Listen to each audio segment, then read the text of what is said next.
Hi guys, still here at Auto Culture. Siyempre kasama pa rin Brian Cunan. And guys, ito Alamos, Manila Bay mga kato. Siyempre kasama natin ang admin ng Brio Elite, Sir Jonsky Reyes. Siyempre, Boss Jonsky, ano? Kaway muna tayo dyan. Of course, siyempre kasama din natin ang President ng Brio Elite, si Sir Alan De Leon. Ayan, kaway din tayo dyan, boss. Of course, siyempre di magpapali ang Vice President ng HBCP. Of course, syempre si Sir Nathan Cruz. Ayan, boss. Ayan, of course. Boss, syempre, bago tayo magsimula, paano ba nagsimula si Brio Elite? Boss, sige po. Tough long battery. Tough and long battery.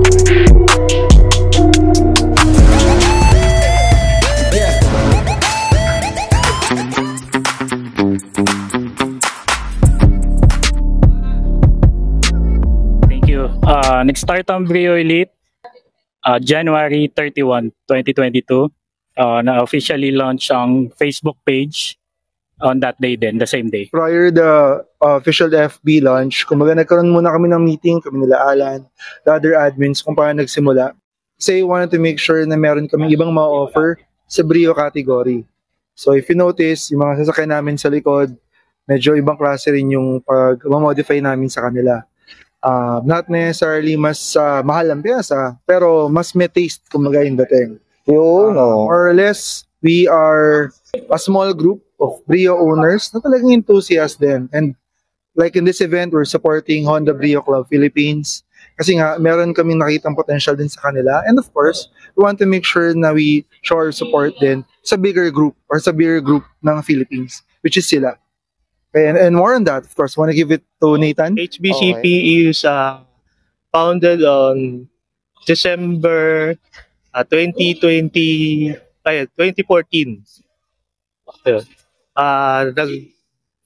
Nag-join ako sa Brio Elite last year as a member.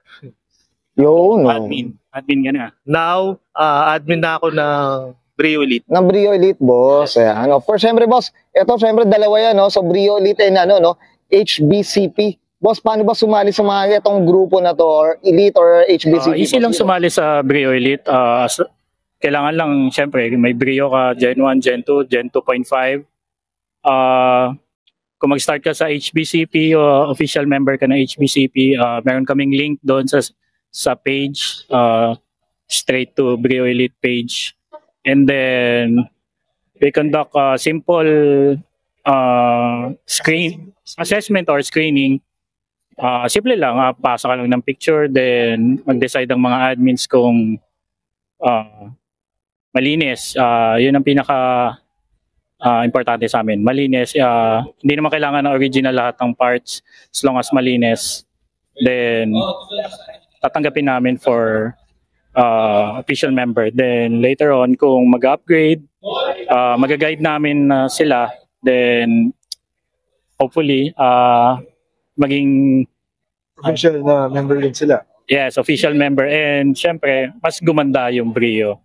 Mas, kung ano yung dream build nila, ma-achieve nila with the help of Brio Elite. Yung well said, it's more of we want to make sure din na dedicated ka. Gusto mo yung ginagawa mo dapat So attend ka ng meet, syempre papakilala ka sa amin. More than the car, gusto namin makilala yung tao behind the car. So kung okay ka ba, makakasundo ka ba namin, okay yung goals mo. Kung may idea ako ano gusto mo gawin. Gusto mo mag-spoon build na Brio, example. Walang spoon talaga for Brio, pero kaya yun. Ito yung example, nakakabuo kami yan.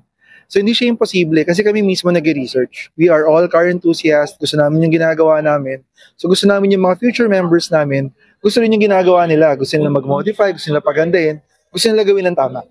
So Brio Elite, yun ang pinaka-design niya to encourage yung mga gusto magbuo. Hindi naman necessarily magmadiin. Kumbaga, yun yung term na nauuso But basically, yung magbuo ng maayos is good enough for us. Kumbaga gusto namin kayo makilala. So hit us up at our pages, sa Facebook, sa Instagram, press meron yan. Pero bago yun, kinate naman ulit. Yan, sige boss. Ito lang din, yung ini-encourage namin yung mga members ng HBCP na magbuo ng proper, clean, and yung proper execution, clean, na pagbuo ng Brio. Siyempre, hindi mawawala din dun yung dapat. You have the attitude. Maayos yung pakikisama mo. Hindi lang kasi tinitignan dito yung auto. Maganda nga yung auto, dapat maganda rin yung attitude. Yun, Pag meron kang magandang pakikisama. Yan, well eh. Siyempre, boss, usapang ano tayo, connection, no? Boss, ano bang connection ng Brio Elite and HBCP, boss? Sige po. Ang Brio Elite is considered as support group ng HBCP or Honda Brio Club of the Philippines. Kami ang support nila in terms of kung meron mga members na gustong mag-upgrade, gustong mag-modify, or gustong pagandahin ng mga Brio nila. Kami yun. Kami yung group na mamahala doon. Pwede kayo sumali sa amin, pwede kayo magpa-member sa amin. Yun, well said. Yan, boss, syempre, I'm sure you're very busy. Tama ba, Boss Alan, Boss Johnsky, and Boss Nathan? Boss, syempre, ano tayo? Shoutout na tayo doon sa mga Facebook page nila or social media platforms ng Brio Elite and, of course, ng HBCP. Sige, boss, go po. For Brio Elite, we have the Facebook page, Brio Elite, and then we also have the IG, Brio Elite PH, kasi merong Brio Elite Indonesia. So, for HBCP, here's Nathan. For HBCP, we have social media platform, Facebook, Honda Brio Club of the Philippines. Call ko lang lahat ng mga gusto sumali sa Brio Club. Yun lang. Yun, well said. Okay na, boss? Wala nang, baka may mga gusto silang shoutout, boss. Sige po. Members or what, ano ba, shop or ano, sa mga sponsors nila, itong araw na to, boss? Ano ba, meron ba, boss? Sige po. Shoutout sa mga members ng Brio Elite. Siyempre, hindi mabubuo ang Brio Elite kung walang mga members na dedicated sa group. Mga admins ko, mga masisipag na admins. Sa akin personally, I guess, Jace Racing Philippines, DLC Automotive, Hotdog, actually supporter. Oh, yan, boss. Sana matikpan natin, boss John. Pasasalamatan ko lang yung major sponsor namin today sa event na to, si Balbulin, si Sir Jeff Briones. Yun lang. Tapos, salamat sa lahat ng sponsors. Thank you. Yun, well said. Okay na, boss? Yes, thank you. Okay. So this is Brian Gana and Sir Johnsky Reyes, Alan De Leon, Nathan Cruz, and this is Oro Culture.